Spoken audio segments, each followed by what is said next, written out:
그러면 이제 외국에서는 뭐 이러저런 종류 변화가 있다고 하는데 우리나라는 그럼 현재 무엇을 어떻게까지 해오고 있었는가를 간략하게 좀 살펴보겠습니다. 우리나라 보건의료 이용, 여기 가장 많이 하는 그 외래 진료 건수, 이제 OECD에 비해서 뭐 2배, 3배 가까이 하고 있다는 자료가 나와 있고요.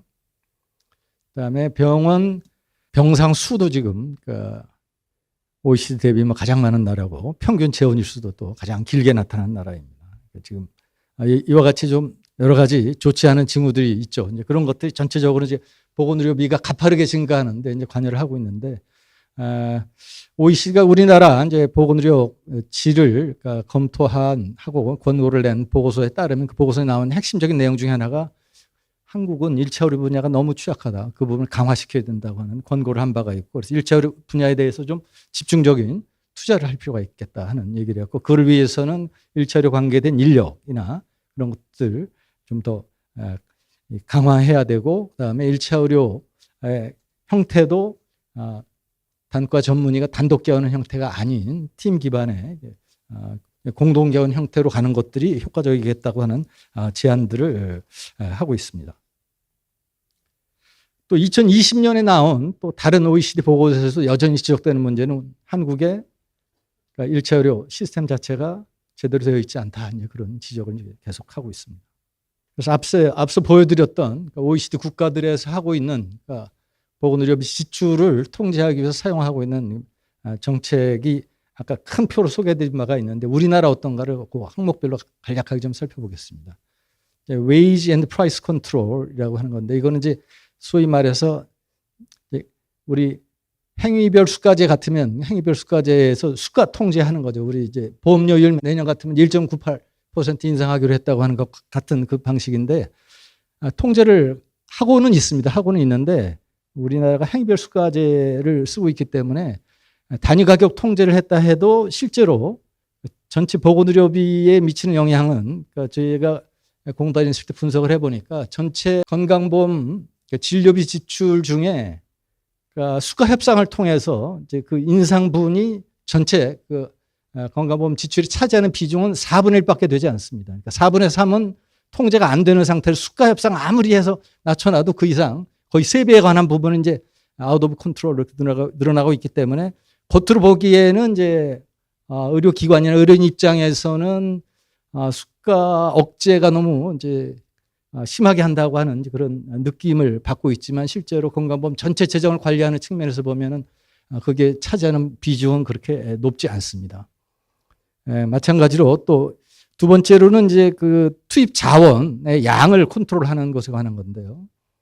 이 부분 지금은 여기 레이버로 표시가 된 부분이 어떻게 보면 지금 그 의사 인력 공급 늘리는 것은 투입 자원의 양을 줄여서 진료비 증가를 막는데, 지금 투입 양 자체를 오히려 늘리는 방향으로 가고 있죠. 그러니까 제가 보기에는 우리 건강보험의 재정 지속 가능성이라고 하는 측면에서만 보면 오히려 부정적으로 작용할 가능성이 많이 있다, 이렇게 보이고, 그 다음에 캐피탈 인베스트먼트라고 표현이 되어 있는데, 이런 것들이 이제 병상이라든지 이제 그런 것들이 이제 여기에 속하는 것일 텐데, 여기에 관한 것도 현재까지는 이제 앞으로 의료를 통제하겠다고 하는 계획을 세워놓긴 했지만, 예를 들어서 수도권에 6,000병상 증설 계획이 나오고 그게 다 추진되고 있는데, 거기에 관한 거 여태까지 손 놓고 있었죠. 이제 그런 것들도 오히려 지금 이런 건강보험 재정의 지속 가능성을 생각해 보면 마이너스적인 요소다, 이렇게 판단이 되고,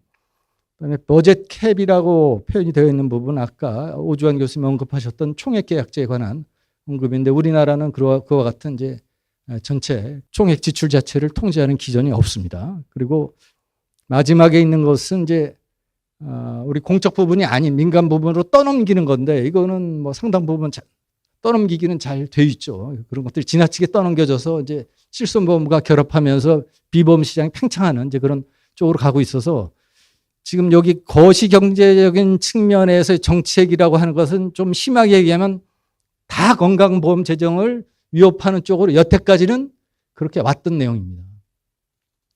그러니까 건강보험 재정의 지속 가능성을 높이려면 거꾸로 여기 나와 있는 것들을 다 뒤집어서 거꾸로 하면은 재정 지속 가능성을 높일 수 있는 그런 방안이 되리라고 생각합니다. 그다음에 좀 미시적인 측면에서 효율성을 높이는 그런 정책들이 수요 측에 관한 정책이 있고 공급 측에 관한 정책들이 있습니다. 수요 측에 관한 정책은 질병 예방이나 건강 증진 같은 것들 강조하는 상황인데 이 부분도 상당히 취약하고, 그다음에 1차 의료 게이트 키핑 기능도 현재 지금 되어 있지 않고요. 케어 코디네이션 일부 현재 고혈압 당뇨병 환자를 대상으로 한 1차 의료 만성질환 관리 사업이 진행되고 있긴 하지만 전체 보건의료에서 차지하는 비중을 보면 그것은 매우 작은 일부분에 지나지 않습니다. 의사와 이제 환자 사이의 컨택을 좀 개선하는 방법인데 이건 뭐 우리나라는 너무 지나쳐서 문제가 되는 이제 그런 영역이 되겠고요. 그 다음에 1차 의료 부문들이 이제 이 통상적인 근무 시간 이외에 1차 의료에서 그걸 커버해주는 기능이 있느냐에 관한 것인데 이 부분도 우리나라는 뭐 거의 없다고 봐야 되겠죠. 그런 것들이 이제 응급실 이용이나 이런 것들을 이제 응급실 과밀화의 원인이 되거나 그런 쪽으로 작용을 하고 있죠. 그래서 실은 수요 조절 측면에서도 별로 하는 게 없다. 이렇게 좀 보이고요. 그러면 공급 측에서는 무엇을 했느냐? 여기도 보면 실은 병원에서 이제 통상 입원 진료 상황에서 이루어지는 것을 이제 통원 진료 상황으로 바꿔주는 종류의 그런 것들이 있는데 그것도 별로 없고, 그 다음에 우리 보건의료 구매자 역할을 강화하는 부분인데 여기서는 실은 우리나라 같으면 이게 건보공단이라 그러는데 뭐 결국은 수가 협상하는 것 이외에는 뭐 별 영향이 없고, 그 다음에 나머지 부분들에 있어서 여러 가지로 뭐 보면 제가 아무튼 뭐 표시를 해놨듯이 거의 그러니까 이게 플러스로 표시가 된 거 잘 보지 못하셨을 겁니다. 그러니까 공급 조절 측면에서도 그렇고 수요 측면도 그렇고 여태까지 무방비 상태 비슷하게 지내왔다. 그런 것들이 이제 가파른 그러니까 의료비 증가를 이끄는 그런 요인이다 이렇게 생각이 되겠고, 그래서 최근 새 정부가 들어오면서 개혁을 하겠다고 그래서 작년 그러니까 대통령 신년사에서 3대 개혁을 하겠습니다. 그렇게 한 내용입니다. 그래서 노동교육, 교육개혁, 연금개혁 3대 개혁을 하겠다는데 작년만 해도 작년 1월만 해도 의료는 관심이 없었습니다.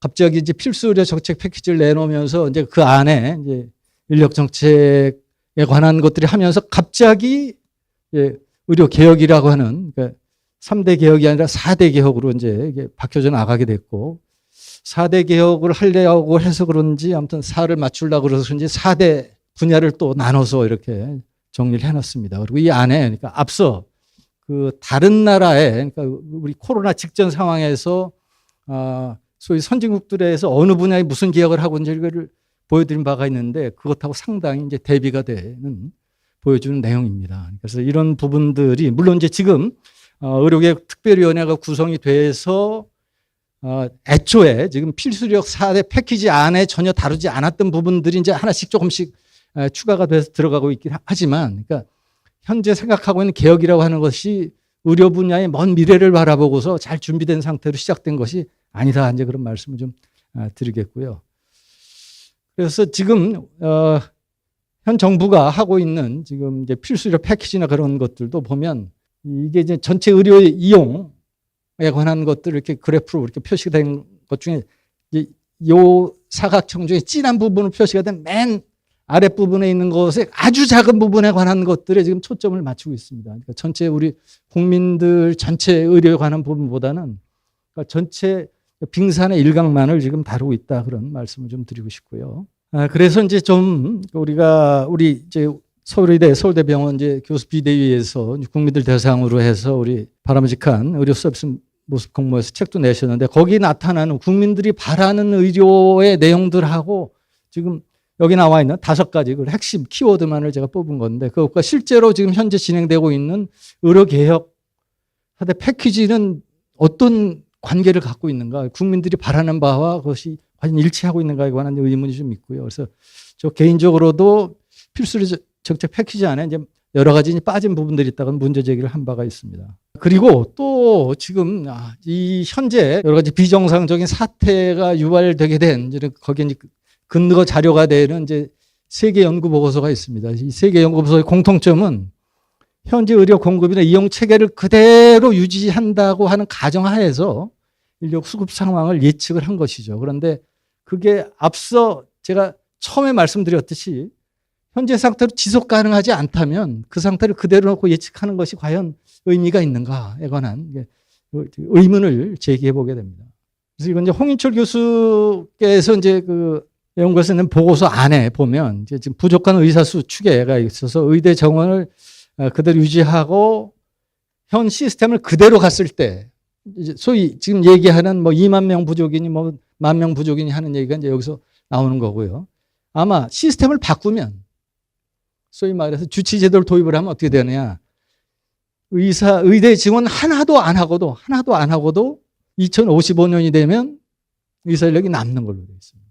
그러니까 지금 저희들이 해야 될 사회적인 선택이 어떤 선택이냐에 관한 것에 관한 논의가 없이 그러니까 단순하게 지금 현재 눈에 보이는 현상 그 자체에만 의존을 해서 이제 정책 결정하는 건 이제 문제가 있다 그런 생각이 들고 이제 그런 면에서 보면 아까 오주환 선생님 그 발표에서 말씀하셨던 몇 가지 원칙 그런 측면들을 우리가 여기서 다시 한번 좀 돌이켜 생각해 보게 됩니다.